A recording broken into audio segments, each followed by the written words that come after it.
Sveiki visi, aš esu Birutė ir šiandien pasidalinsiu su jumis, kaip susikurti gana nesudėtingai su Canva savo pardaviminį vizualą. Tai esu tikra kalnų entuziastė, todėl būtent todėl ir pasirinkau kalnų kuprinę ir kalnų vaizdus, nes tai man pačiai yra labai artima, tai tikiuosi ir jums bus naudinga. Keliaujam į Canva, štai turim mūsų vizualą ir pabandysiu naujame sukurti labai panašų. Tai pirmiausiai pradėkime nuo elementų, kuriuos rasime čia. Keliaujam į štai šią vietą, kur gyvena rėmeliai. Pasirenkam ne šitą, bet aš norėčiau su apvaliais kampeliais ir tuo patogu, kad juos galima visaip daryti visokius dydžius, kokių mums reikia. Tai pasistengsiu pasidaryti 3. Kopijuojam ir įklijuojam. Tada klijuojam dar vieną ir visus 3 susidėliojam. Kas visai smagu, matot, kai patraukiu, man parodo, koks atstumas yra tarp visų ir visur yra 27, vadinasi, tarpai yra lygus. Ir aukščiai, matot, 3 linijas, jos taip pat rodo, kad visi grafiniai elementai yra viename lygyje. Tas yra labai gerai. Pasidarysiu šiek tiek skirtingus dydžius ir išlygiuosiu, tempiu visus į šonuką į šoną visus elementus ir matot, atsiranda per vidurį liniją. Tuo Canva yra patogi, nes lygiuoti elementus čia yra labai labai paprasta ir lengva. Štai, pasiruošėm pagrindą. Tai dabar čia įkelsim nuotrauką. Aš nuotraukas dažniausiai pasiimu iš pačios Canvos, arba tai gali būti jūsų asmeninės nuotraukos, jūsų produkto nuotraukos ir panašiai. Aš šiam pavyzdžiui imu iš Canvos, tai yra irgi elementuose. Ir tos pačios nuotraukos, kaip čia naudojau, neradau, todėl panaudosiu kitą. Ir pasinaudosiu štai šitą nuotrauką. Pasidarau kopiją ir pasidedu čia, vieną čia, kitą dedu į langelį. Ir pasididinu, nes man svarbu, kad šitą nuotrauką užeitų į visus 3 langelius. Tai aš ją išsididinu tiek, kad apimtų visus 3 ir nešu. To, kad dar reikėtų pasididinti. Štai pasidėsiu čia, nes aš norėčiau, kad žmogus, visas fokusas būtų pirmame langelyje. Štai turim nuotrauką, nešu iki krašto galbūt ir voilà. Pasidarau antro nuotraukos kopiją, įdedu į šitą langelį ir dabar lygiai taip pačiai didinu, kol šitas žmogeliukas daugmaž bus toks pats.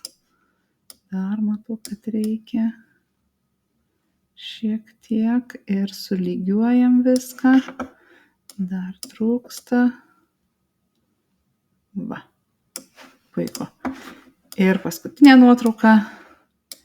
Čia lygiai taip pačiai išdidinam ir nešam nuotrauką taip, kad būtų žmogeliukas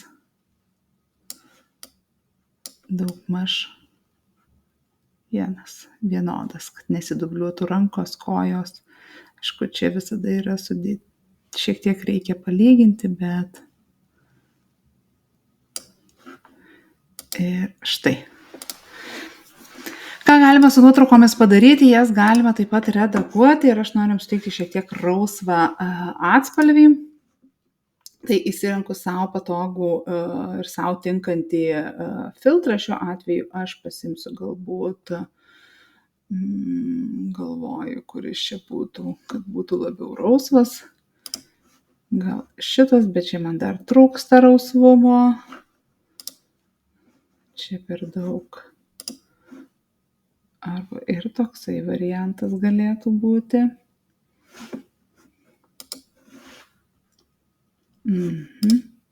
Bet štai šitą pasidarysim.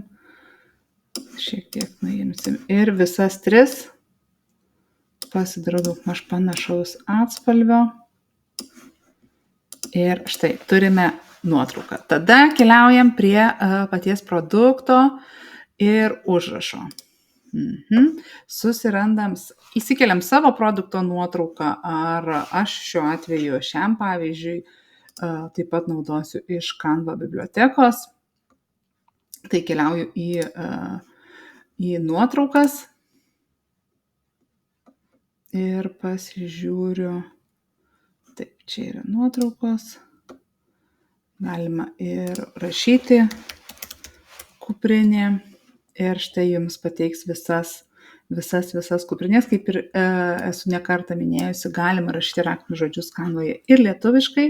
Ir štai turim kuprinę, bet kas nutinka, kai aš ją bandau uždėti kažkurioje vietoje, ją pasigauna mano štai šie langeliai. Vadinasi, aš turiu uždėti kokį nors elementą, kad taip nenutiktų ir kad galėčiau laisvai, tai tiesiog uždedu tam tikrą grafinį elementą ir nuimu jo visiškai spalvą, padarau jį skaidriu ir štai dabar galiu laisvai nešti kuprinę, dėti kur noriu ir jai nieko nenutiks. Taigi, dedam kuprinę, mūsų produktas, kurį mes norime išreklamuoti ir tuomet einame į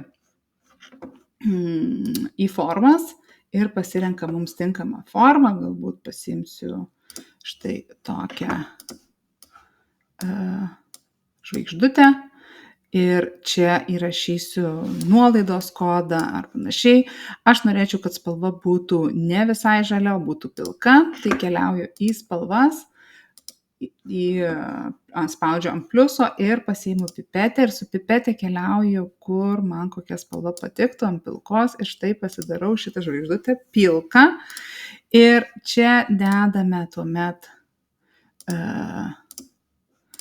mūsų 40% nuolaida visoms kuprinėms galbūt. Ir tuomet parodysiu, kaip tekstą sulenkti ratu. Ir atsinešam čia. Padarysiu spalvą juodą. Ir štai turime, kad visoms kuprinėms taiko visoms kuprinėms nuolaidą. Štai turime tekstą. Ir tą tekstą sulenkti galime, keliaujame į efektai ir linkis. Pasidarom tokį, tuomet su rodiklė darom tokio dydžio, kokio mums reikia.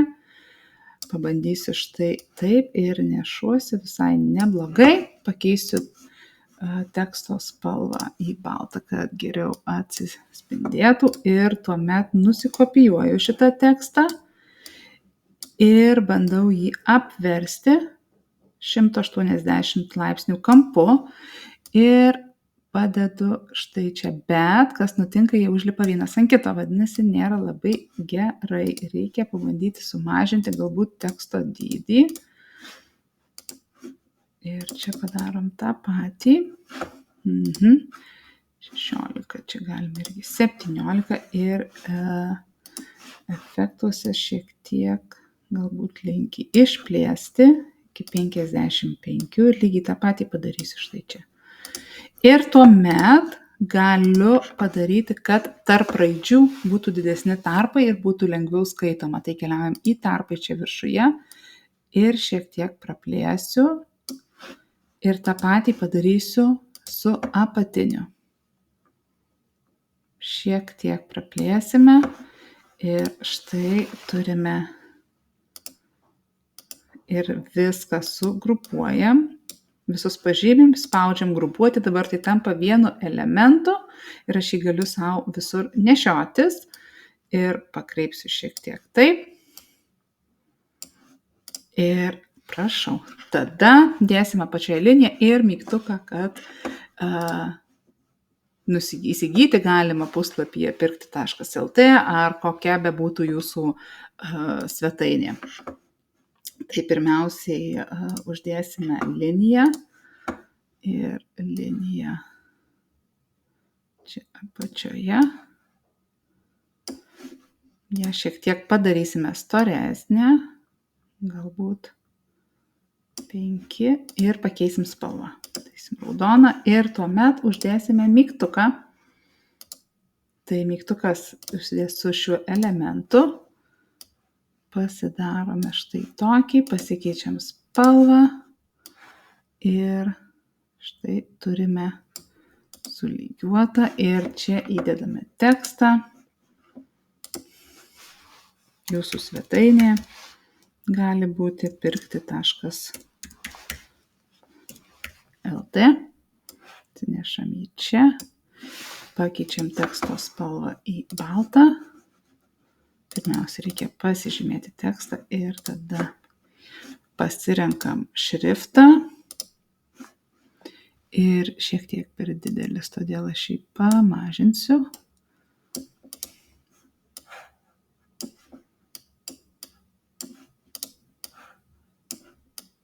Turime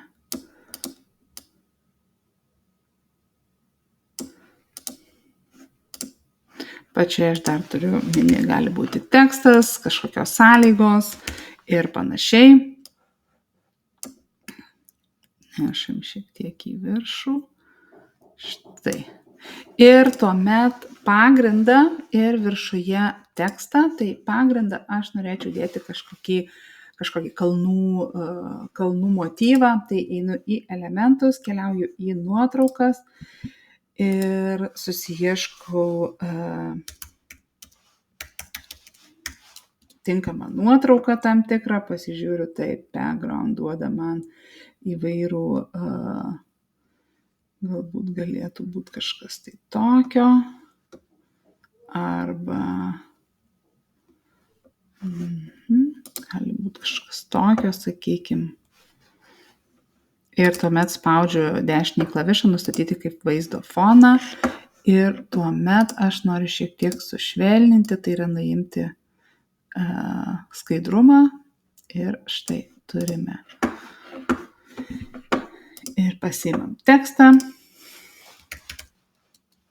Tavo kalnų istorija. Nešamės jį štai čia, pasirenkam mums tinkantį